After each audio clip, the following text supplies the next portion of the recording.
성도님들 같이 얼굴을 이렇게 뵐 수 있어서 주님 앞에 감사가 됩니다. 저희 옆에 있는 성도님들 보면서 사랑합니다 한마디 해주시면 어떨까요? 사랑합니다. 오늘 또 저희들의 주제가 사랑은 필수인가 선택인가 이죠. 사랑이 필수인가요 선택인가요? 예, 필수이시죠. 근데 왜 그런 제목을 갖고 오늘 또 교제를 하게 됐을까요? 저희가 조금 더 고민할 부분들이 있을 것 같습니다. 왜냐하면 저희들의 머리로는 사실 사랑이 필수라는 것에 대해서 모르는 크리스찬들은 없을 겁니다. 만약에 크리스찬들 중에서 이것이 선택이에요 라고 얘기한다 그러면 아마 그 사람은 주님을 믿지 않은 사람일 거예요. 사랑은 당연하게 저희들에게 있어서 필수입니다. 근데 문제는 뭐냐면 저희가 인생을 살아가다 보니까 이 사랑을 이루는 것이 필수라고 얘기하는데 사실은 크리스찬들 중에 많은 사람들이 사랑을 선택하고 있다는 거예요. 내가 하고 싶으면 하고 하기 싫으면 안 하는 이게 선택인 거죠. 알게 모르게 우리가 선택하는 부분들이 있습니다. 이제 그런 부분에 있어서 오늘 요한일서 4장을 통해서 우리가 그러면 어떻게 이 선택에 대한 부분들이 중요한 것인지 왜 그게 우리에게 있어서 꼭 이루어져야 되는 부분인지에 대해서 좀 더 깊게 생각해 보기로 원합니다. 저희 오늘 성찬 예배를 드리시면서 여러 가지 많은 감사의 고백들을 하셨을 겁니다. 그 중에서 저희가 성찬을 드릴 때마다 기억하는 것은 예수 그리스도께서 잡히시던 그 전날에 이루어졌던 일이었던 거죠. 그 전날에 하셨던 주님의 일이 어떤 거였을까요? 무엇이었죠?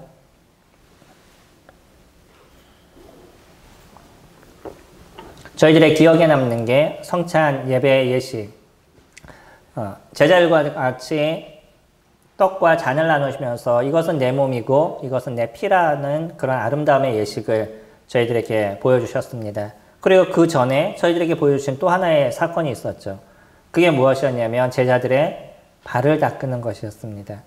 저희들이 알고 있죠. 이스라엘 백성들 중에서는 이스라엘 사람들은 우리나라하고 좀 달라서 그들은 사막을 걸어다니는 사람들이고 그러다 보니까 항상 발이 지저분해질 수밖에 없는 그러니까 어떤 집이든지 가면 제일 먼저 손님을 맞는 것 중에 하나가 발을 씻을 수 있는 그런 대야를 이렇게 갖다 주는 거예요. 그리고 나서 발을 씻겨주는 그런 종이 집에 있는데 이 종은 가장 천한 종이 그 일을 한다라고 얘기합니다. 종 중에서도 어떤 서열이 있겠죠. 이 서열 중에서 가장 밑에 있는 분이 하는 일이 그 손님의 발을 닦아주던 주인의 발을 닦아주던 이제 그런 일을 하는 거라고 합니다.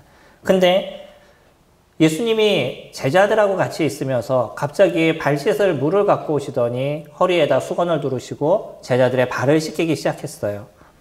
제자들이 그것을 봤었을 때 어떤 느낌이었을까요? 그때 당시 말씀을 기억하시나요? 제자들의 발을 하나씩 씻기니라 라고 얘기하시는데 제자들이 거기서 반응하는 사람이 없었습니다. 누가 반응을 했죠? 베드로만 반응했죠. 그럼 다른 제자들은 이건 당연한 거야 그러고 그랬을까요? 그 상황이 어떤 걸까요?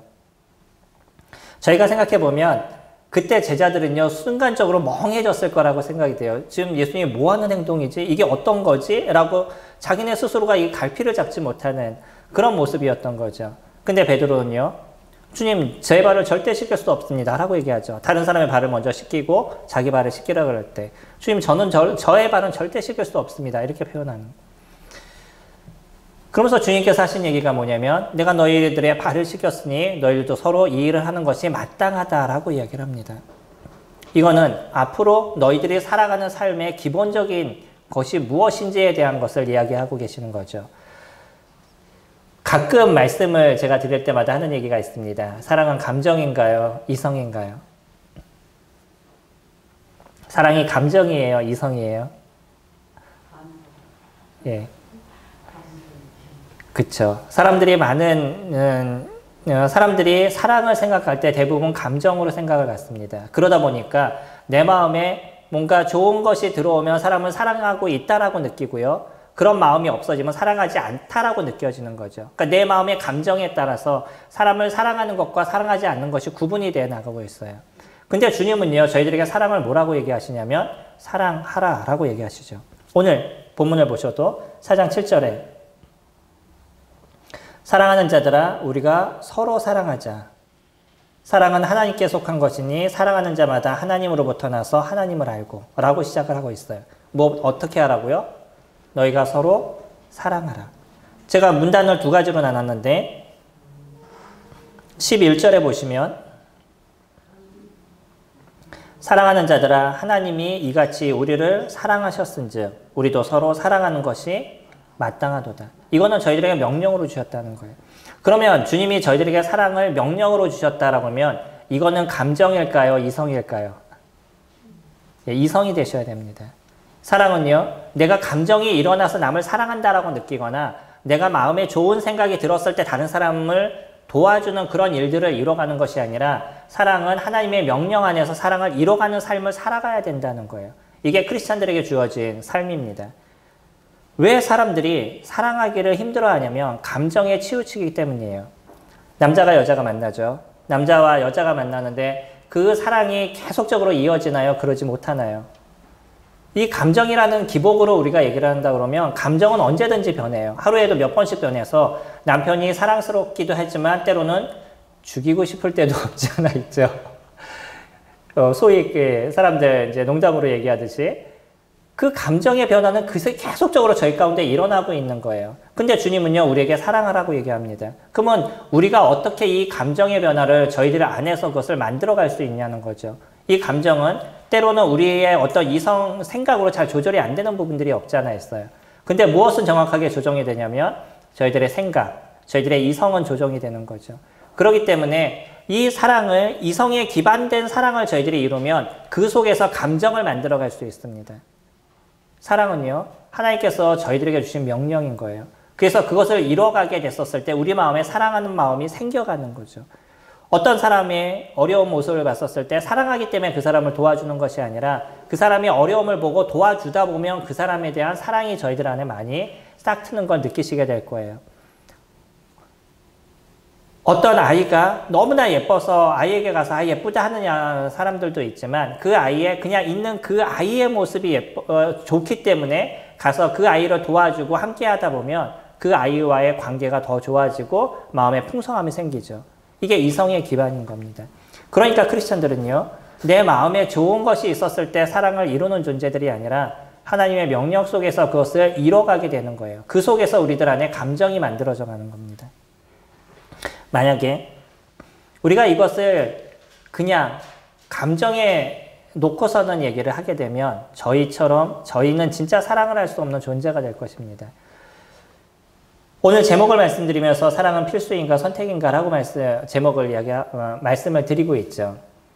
제가 이런 제목을 선택하게 된 이유 중에 하나도 제 자신을 놓고 봤을 때 제가 인생을 살면서 제일 하기 힘든 게 무엇이냐면 사랑이었었어요. 성도님들 어떤지 모르시겠습니다. 제가 인생을 살면서 제일 힘든 게 뭐냐면 사랑이었어요. 내가 감정적으로 사랑에 대해서 생각하다 보니까 어떤 성도를 봤었을 때 이 사랑이 나 안에서 생기지 않아요. 때로는 우리들의 자녀들도 마찬가지죠. 자녀들이 하는 행동들 중에서 그 중2를 넘어가는 시점을 경험해 보신 분들은 자녀들이 자녀들을 보면서 이런 감정이 나에게도 생기는구나 라는 생각을 아마 아실 겁니다. 아이들이 사춘기로 넘어가면서 하는 행동은요, 도저히 감당할 수 없는 부분들을 갖고 있어요.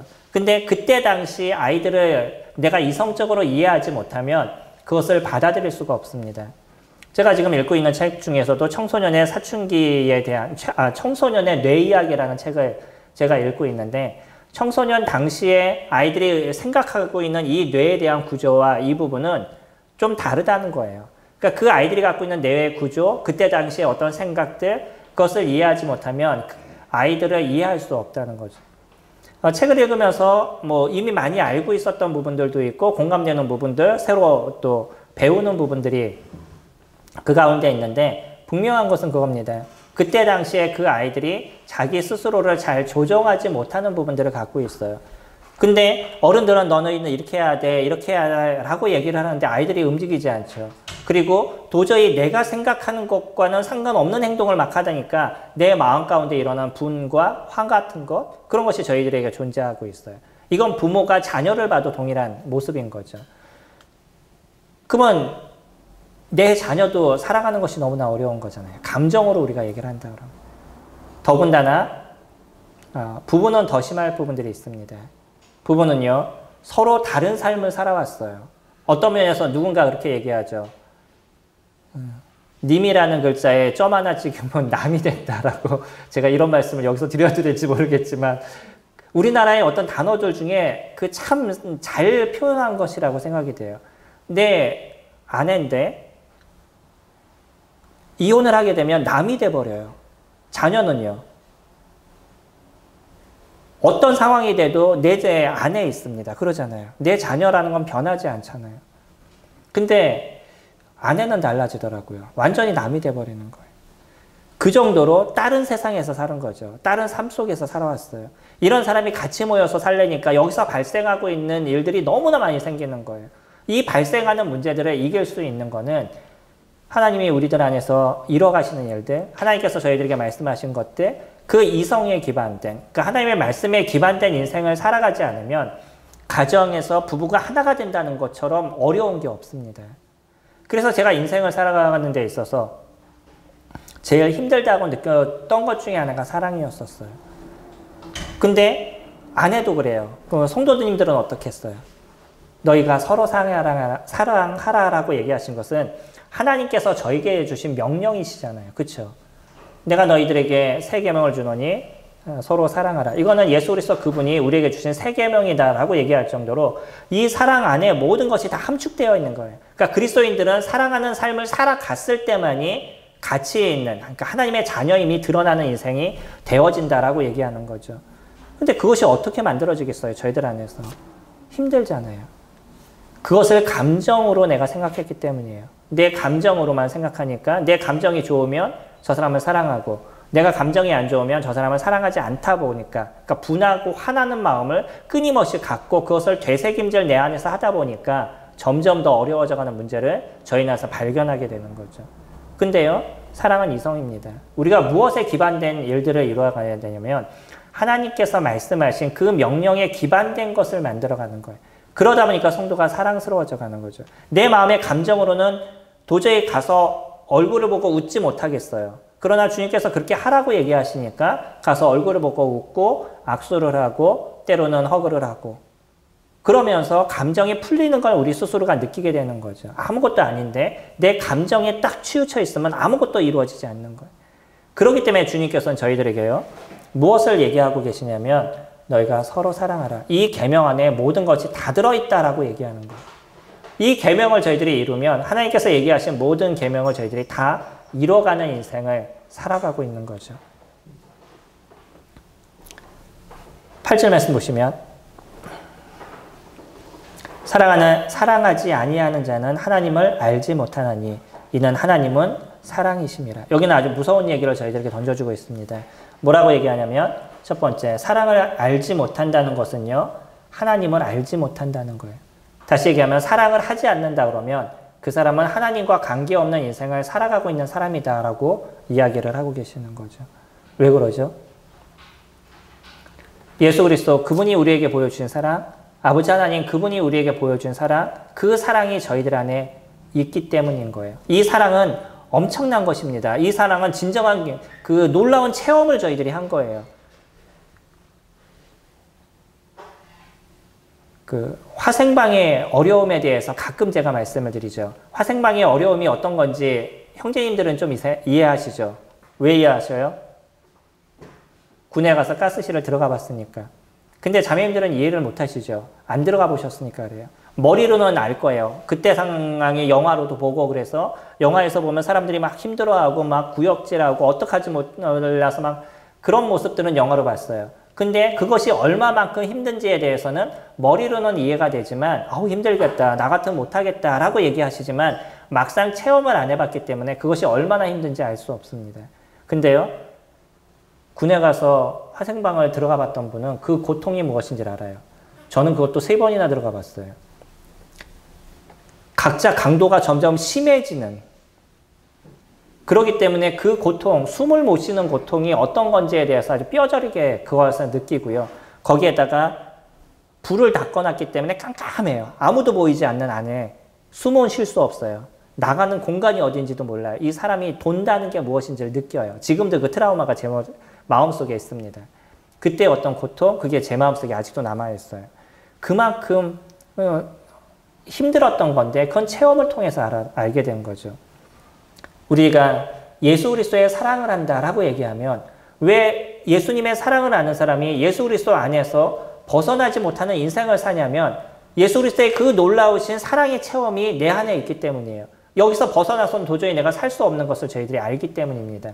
이것이 무서운 거예요.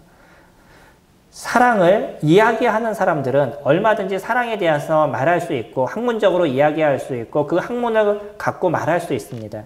우리나라 교육에 대해서 문제라고 얘기하는 이유가 뭐냐면 그 교육을 준비하는 이번에 또 수능을 보는 문제들이 내년 고등학교 1학년부터 바뀌기 시작해요. 점차적으로. 이 수능의 모습이 바뀌는데 이 바뀌는 게 어떻게 바뀌냐면 어떤 대통령의 공약이라든지 뭐 누구의 공약이라든지 이런 거에 따라서 바뀌는 거예요. 이번에 바뀌는 이유도 이게 대통령의 공약 중에 하나입니다. 그래서 바뀌게 돼버렸어요. 근데 이것을 바꾸라고 위해서 얘기를 해보니까 밑에서는 그냥 그것에 맞춰가지고서는 바꿔버린 거예요. 이러니까 문제가 발생하게 되는 거죠. 현실에서 어떤 문제가 일어나는지에 대한 것은 배제된 상태에서 바꿔야 되는 상황이 되니까 그냥 바꿔버리니까 교육에 문제가 발생하기 시작하는 거예요.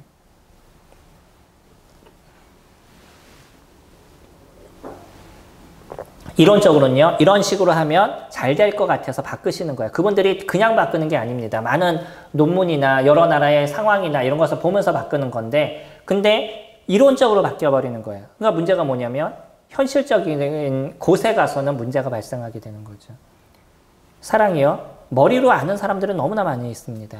하나님에 대해서 얘기할 때도 하나님은 사랑이십니다 라고 얘기할 수 있는 분들은 얼마든지 있어요. 특히 크리스찬들은요. 소위 얘기해서 기독교인들은 크리스찬이라고 얘기하면 안 될 수도 있고요. 기독교인이라고 얘기하는 사람들은 하나님은 사랑이십니다 라는 얘기를 하는 사람들은요. 거의 다입니다. 근데 그 사랑이 나 안에 있다. 정확하게 하나님의 사랑이 내가 무엇인지 안다라고 얘기하는 것은 그 예수 그리스도의 진정한 삶에 대한 체험, 예수 그리스도를 만나는 기쁨들, 그 체험이 무엇인지를, 이 사랑이 무엇인지를 정확하게 아는 사람이에요. 그 사람들만 하나님은 사랑하십니다 라는 고백을 하게 되는 거죠. 오늘 우리가 성찬을 통해서 저희가 예배를 드렸습니다. 우리 모든 예배 중에 가장 먼저 드려지는 것이 저희는 성찬 예배예요. 왜 이것을 제일 먼저 드리죠? 하나님을 예배하는 것이 가장 중요하다라고 저희들이 믿기 때문인 거예요. 그건 나중에 해도 상관이 없습니다. 근데 저희 교회의 입장에서는 제일 먼저 주님 앞에 성찬 예배를 통해서 아버지 하나님의 사랑과 예수 그리스도의 사랑을 선포하고 그분에게 감사하고 이런 것이 우리에게 가장 소중하다라고 생각하기 때문에 그 일을 제일 먼저 저희들이 이뤄가고 있는 거죠. 그러면서 하나님께서 우리에게 베푸심이 무엇인지 저희가 다시 한번 생각하게 되는데 다시 한번 하나님께 감사하는 이야기를 이루면서 첫사랑을 생각하시나요? 거의 알게 모르게 제 마음속엔 그 성찬 예배를 드릴 때마다 그 첫사랑에 대한 감정을 건드리고 지나가요. 주님이 나에게 함께 하셨을 때, 내가 예수 그리스도를 만났을 때, 그래서 예수 그리스도 그분이 나에게 베푸신 사랑의 은혜에 대해서 다시 한번 기억하게 되고 그 감정이 일어나는, 그러니까 주님 앞에 감사하는 그것이 풍성하게 일어나는 것을 저희가 느끼게 되죠. 이게 성찬 예배의 아름다움입니다. 예수 그리스도를 저희가 경험하게 됐었을 때 주님이 진짜 나를 사랑하셨구나. 나를 위해서 십자가에 주셨구나. 그래서 내 죄에 대한 대가가 예수 그리스도 그분을 통해서 완전하게 해결됐구나라는 것을 저희가 정확하게 깨닫는, 그리고 그렇습니다 주님, 제가 이제 주님의 자녀입니다 라고 고백하는 그 고백의 이야기가 저희들 안에서 툭 튀어나오는 그런 체험을 저희들은 해보게 된 거예요. 그 사랑을 저희들이 정확하게 느끼게 된 거죠. 그래서 저희들은요, 하나님은 사랑이십니다 라는 고백을 할 수밖에 없죠. 나와 같은 죄인들, 내가 갖고 있는 이 삶의 여정 속에 나타나는 이 죄와 관련된 문제들, 해결할 수 없는 이 문제를 오직 예수 그리스도 그분을 통해서 아버지 하나님께서 해결하셨다라는 것을 저희들이 알기 때문에 그 어떤 것보다도 가장 놀라우신 사랑을 나에게 베풀어 주신 걸 저희들이 알고 있는 거죠. 그렇기 때문에 주님 앞에 감사합니다라는 고백을 저희들이 드릴 수밖에 없습니다. 사랑을 얘기하지만 그러나 그 사랑 안에 하나님의 사랑을 진짜 알지 못하는 사람들은 하나님의 자녀가 아니다라고 얘기하셔요. 이게 엄청 충격적인 얘기를 저희들에게 던져주고 계시는 거죠. 9절에 하나님의 사랑이 우리에게 이렇게 나타난 바 되었으니 하나님이 자기의 독생자를 세상에 보내심은 그로 말미암아 우리를 살리려 하심이라. 사랑은 여기 있으니 우리가 하나님을 사랑한 것이 아니요 하나님이 우리를 사랑하사 우리 죄를 속하기 위하여 화목제물로 그 아들을 보내셨습니다. 우리가 먼저 하나님을 사랑하지 않았습니다. 하나님이 저희들을 먼저 사랑해 주셨어요. 먼저 우리로 하여금 이 예수 그리스도를 통한 십자가의 은혜를 저희들에게 주시고 그것을 저희들에게 알려주시고 우리가 그것을 깨닫고 하나님 앞에 돌아올 수 있는 길을 저희들에게 만들어 주신 거죠. 그래서 사랑은 누구와 관련된 거냐면 아버지 하나님과 관련된 것이고 그리고 아버지 하나님의 그 사랑을 깨달은 사람만이 그 사랑의 의미와 깊이를 알 수 있다라고 얘기하는 거예요. 성도님들이 하나님을 아시죠? 그것은 하나님이 뭐 이 세상을 창조하셨다 이런 얘기를 저희들이 하는 것이 아니라 우리가 하나님을 안다라고 얘기하는 것은 하나님이 우리에게 베풀어 주신 은혜가 무엇인지를 저희들이 정확하게 안다라고 얘기합니다. 이게 요한복음 17장 3절에서 하고 있는 얘기죠. 영생은 유일하신 참 하나님과 그의 보내신 아들 예수 그리스도를 아는 것이라. 여기서 아는 것이라고 얘기하는 것도 체험적으로 아는 것을 얘기합니다. 우리는 그렇게 하나님의 사랑을, 예수 그리스도의 사랑을 체험적으로 알았어요. 그 체험적으로 안 사랑이 우리들의 인생의 모든 것을 바꿔가고요. 우리들의 생각과 감정의 모든 것을 변화시켰다는 거예요. 이게 크리스찬들인 겁니다. 우리가 교회를 다닌다고 다 크리스찬들이라고 얘기하지 않죠. 크리스찬이라고 얘기하면 내가 그리스도를 따르는 사람이다라고 저희가 고백하는 존재들인 거예요. 그렇기 때문에 내가 하나님의 사랑을 알니까 그거는 때로 교회가 좀 잘못된 모습을 갖고 있어도 아니면 교회에서 좀 싫어하는 사람이 있어도 그것과 상관없이 주님 앞에 예배하는 거는 포기하지 않는 그런 일들을 저희가 이뤄가는 거예요. 누가 중심이죠? 하나님이 중심입니다.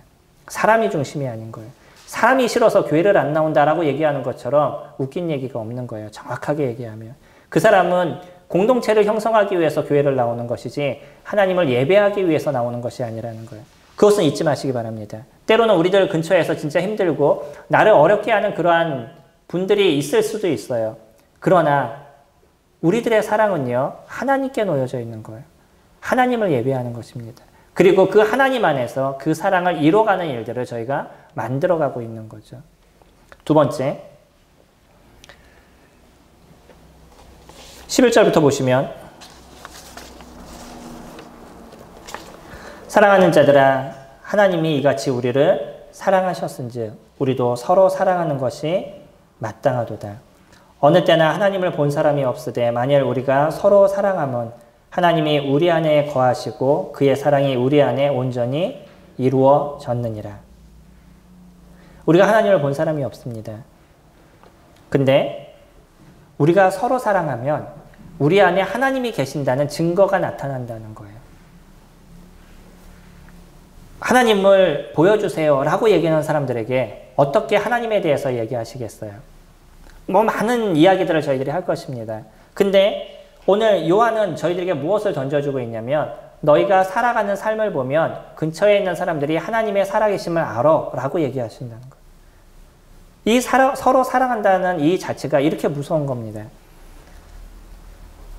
부족한 저희들이잖아요. 연약한 저희들이죠. 우리가 갖고 있는 것에 대한 그 서로가 갖고 있는 성질과 서로가 갖고 있는 기질과 이런 것이 부닥쳤을 때 사람과 사람 간의 사이에 나타나는 문제가 얼마나 큰지에 대해서 저는 누구보다도 더 많이 알고 있습니다. 더 잘 알고 있어요. 많은 경험도 있었었고 이론적으로 공부도 했었고 그것이 이것이 쉽지 않다는 것을 정확하게 알아요. 근데 어떻게 교회 성도들이 서로 사랑할 수 있는 부분들을 만들어갈 수 있냐는 거예요. 이거는 이론으로 될 수 있는 것이 아닙니다. 무엇으로 이루어진 거냐면 내가 하나님에 대한 사랑을 체험했기 때문에 만들어지는 거예요. 그렇기 때문에 그리스도인들 속에서는요. 우리 서로의 모습을 통해서 하나님을 보여주는 일들을 저희가 만들어가는 거예요. 13절에 그의 성령을 우리에게 주심으로 우리가 그 안에 거하고 그가 우리 안에 거하는 줄을 아느니라. 주님 우리에게 사랑할 수 있는 힘을 주셨어요. 도구를 주셨습니다. 그것이 무엇이냐면 성령 하나님이셔요. 우리가 갖고 있는 내면의 모습을 봤었을 때 우리가 우리를 힘들게 하는 사람에 대해서 쉽게 마음을 열고 그 사람을 포용할 수 있는 힘이 저희들에게는 없다는 거예요. 우리가 갖고 있는 힘으로는 이것이 부족한 겁니다. 근데 무엇으로 가능해요? 우리에게 주시는 성령 하나님으로 가능하십니다. 우리가 예수 그리스도를 영접했을 때 주님이 저희들에게 성령 하나님을 부어주시고 성령 하나님과 함께 살아가는 은혜를 이 땅에서 저희들에게 이루어 주신 거죠. 너희가 구원의 은혜의 말씀을 듣고 또한 믿어 약속의 성령으로 인치심을 받았다라고 얘기하는 에베소서 1장 13절의 말씀처럼 우리가 복음의 말씀을 듣고 예수 그리스도를 영접하는 순간에 우리 안에 약속의 성령으로 주님께서 부어주셔서 인쳐주셔서 그 성령 하나님의 힘으로 저희가 살아가게 되는 거예요. 그러니까 우리가 무엇을 할 수 있는 존재로 변하냐면 사랑할 수 있는 존재로 변하는 겁니다. 제가 단언할 수 있는 것은 무엇이냐면 믿지 않는 사람이 참 사랑을 한다는 것은 불가능한 거예요. 왜 그러죠? 사랑이라는 건 원래 하나님으로부터 시작이 되는 겁니다. 하나님을 사랑하는 모습에서 만들어지는 거예요. 내가 하나님을 사랑하게 됐었을 때 그 사랑의 힘에 덧입어서 내 근처에 있는 사람을 사랑하는 거죠. 그러니까 나는 하나님을 사랑합니다 라고 얘기하면서 내 주변에 있는 내 근처에 있는 성도들을 사랑하지 못한다 그러면 그 사람이 하나님을 사랑한다라고 얘기하는 건 거짓이에요. 뿐만 아니라 성도들하고의 관계가 너무나 좋고 너무나 잘 이루어가는데 하나님을 사랑하지 못한다라고 얘기하면 그 사람의 그 사랑도 거짓인 겁니다. 우리들의 사랑은요, 하나님을 통해서 이루어지는 거예요. 하나님의 그 사랑에 덧입어서 사람들을 보게 되는 것이고 하나님의 그 말씀에 덧입어서 사람들을 보기 때문에 우리가 다른 사람을 사랑할 수 있는 힘을 우리 안에서 성령이 그것을 이루어 가시는 거예요. 만들어 주시는 겁니다. 안 된다라고 생각하시나요? 내 마음의 감정이 그것이 움직이지 않는다라고 생각하시나요? 그러면 하나님은 못한다라고 얘기하시는 것과 똑같은 거예요. 하나님은 그럴 수 없는 분이다라고 얘기하는, 그만큼의 능력이 없는 분이다라고 얘기하는 것과 똑같은 겁니다. 내 감정을 내 스스로 조절하는 게 어려우실 거예요. 그렇기 때문에 무엇을 하시는 거예요? 주님 앞에 내려놓고 기도하시고 내 마음을 바꿔가시고 내 생각을 바꿔가시도록 주님께 의지하는 시간들을 저희들이 갖는 거예요. 이게 크리스찬들이고 이게 믿지 않는 사람과의 완전한 차이인 겁니다.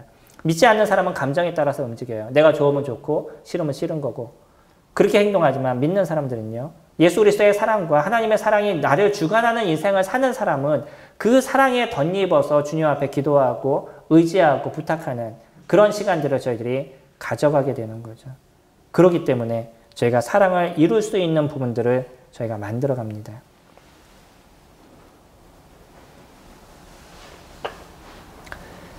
성도님들을 사랑하시는데 일주일 동안 어떤 일을 이루셨어요? 그 일주일 동안 이루신 일들이 있으셔야 됩니다. 저희가 성도님들을 볼 수 없어요. 비대면이에요. 라고 얘기한다 할지라도 우리는 일주일의 시간 속에서 성도님들을 사랑하는 근거들이 있으셔야 되는 거예요. 그러지 않나요? 당연히 사랑하는 것이 우리에게 주어진 의무다라고 주님께서 얘기하시는데 우리가 일주일이라는 그 많은 시간들을 보내면서 그 속에서 하나님을 사랑한 근거들이 나타나지 않는다. 그러면 무엇으로 우리가 주님을 믿었다라고 얘기하겠어요? 우리는 보이지 않습니다. 성도들과 함께 있지 않아요. 성도님들과 함께 있지 않음에도 불구하고 저희 성도님들이 계속적으로 고민하시는 건 뭐냐면 성도님들의 안위에 대해서 고민하시고 성도님들의 안전을 위해서 고민하시고 위에서 기도하시고 마음을 쓰시는 일들을 이뤄가시는 거예요.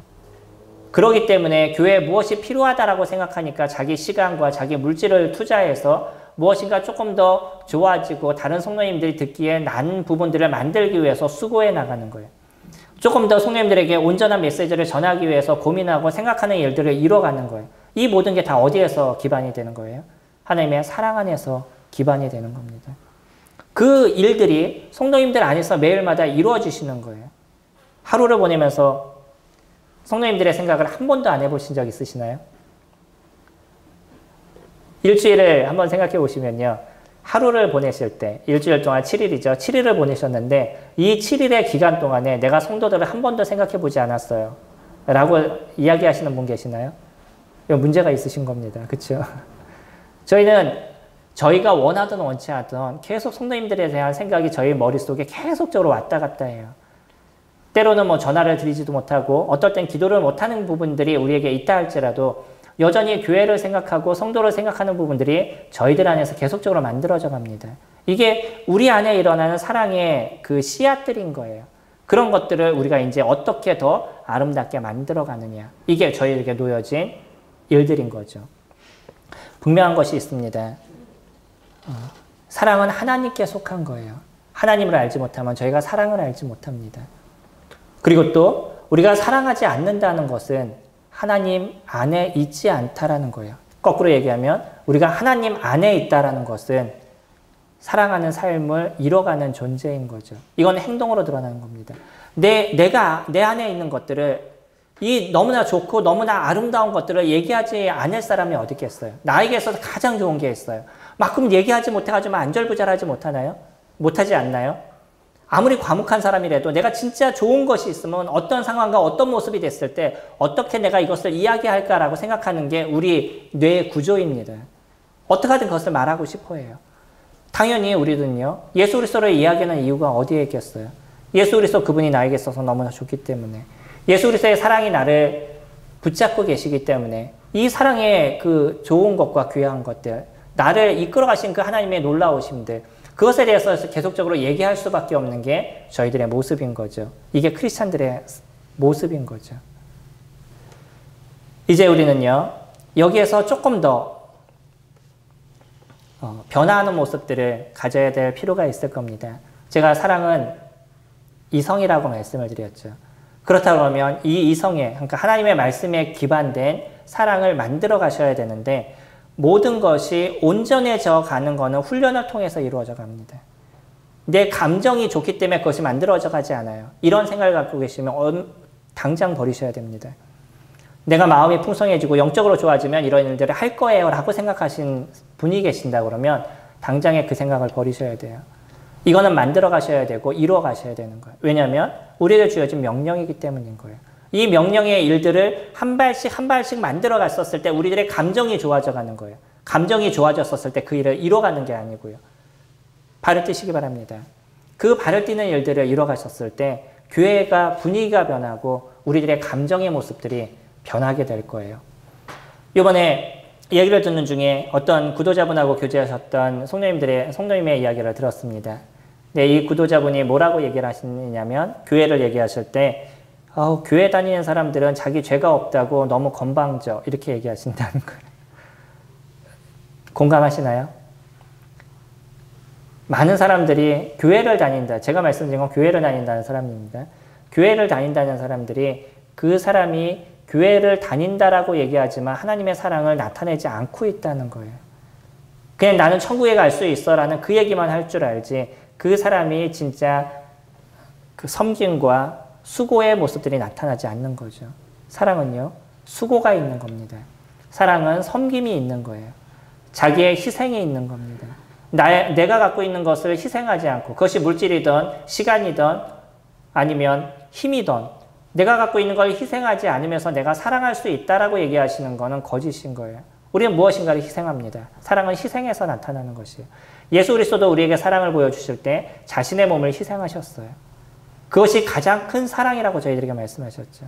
이건 희생입니다. 그리고 섬김이에요.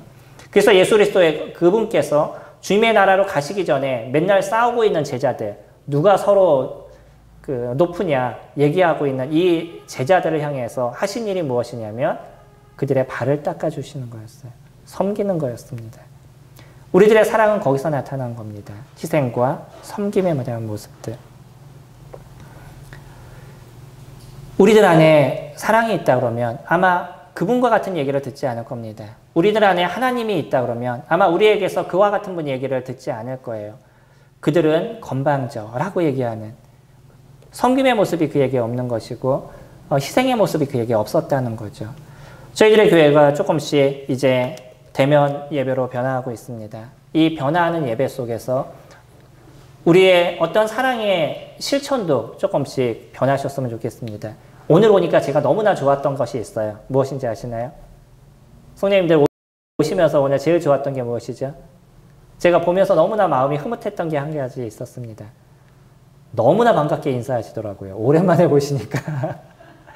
진짜 반갑게 인사하시더라고요. 막 허그도 하시고, 막 툭툭 치기도 하시고. 그냥 매주마다 보면 그러지 않으시더라고요.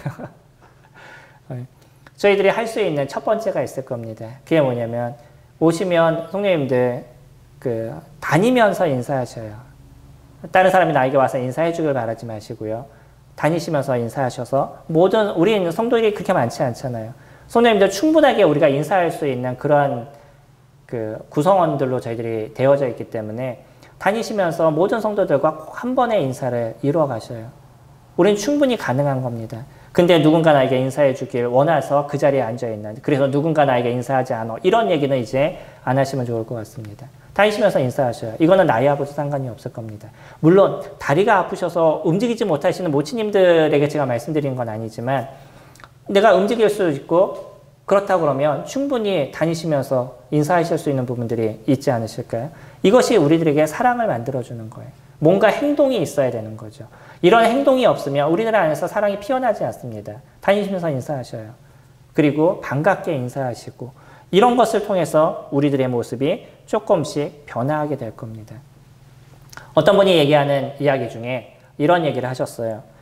시스템적 사고를 가져야 된다라고 얘기합니다. 이게 무엇이냐면 뭐 하나를 했었을 때 이것을 통해서 어떠한 생산이 이루어질 수 있는 그런 생각을 하라는 거예요.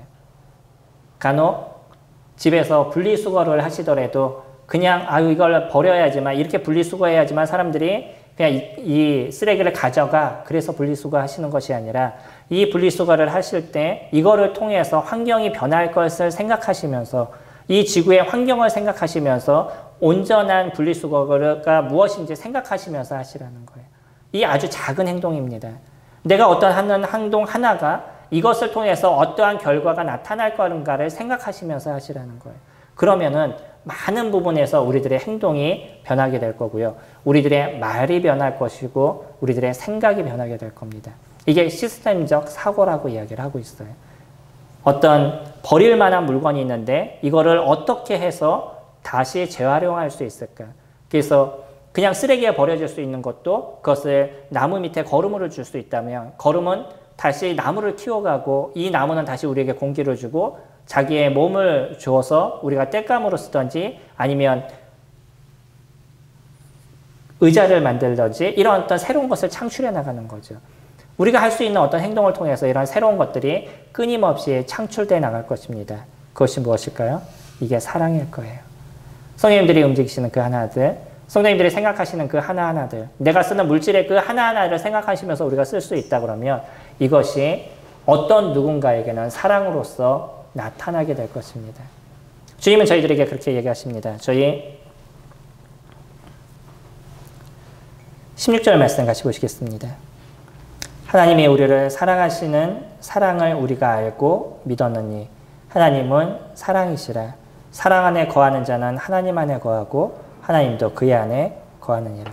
우리가 이런 아름다움의 모습들을 성도님들과 같이 매주, 같이 매일 이뤄간다 그러면 우리들 안에 하나님의 계심을 저희들은 느끼게 될 것이고 매일의 삶에서 하나님의 크심을 경험하는 일들을 이뤄갈 것입니다. 뿐만 아니라 더 중요한 것, 우리들의 모습을 보면서 우리 주변에 있는 사람들이 하나님을 보시게 될 거예요.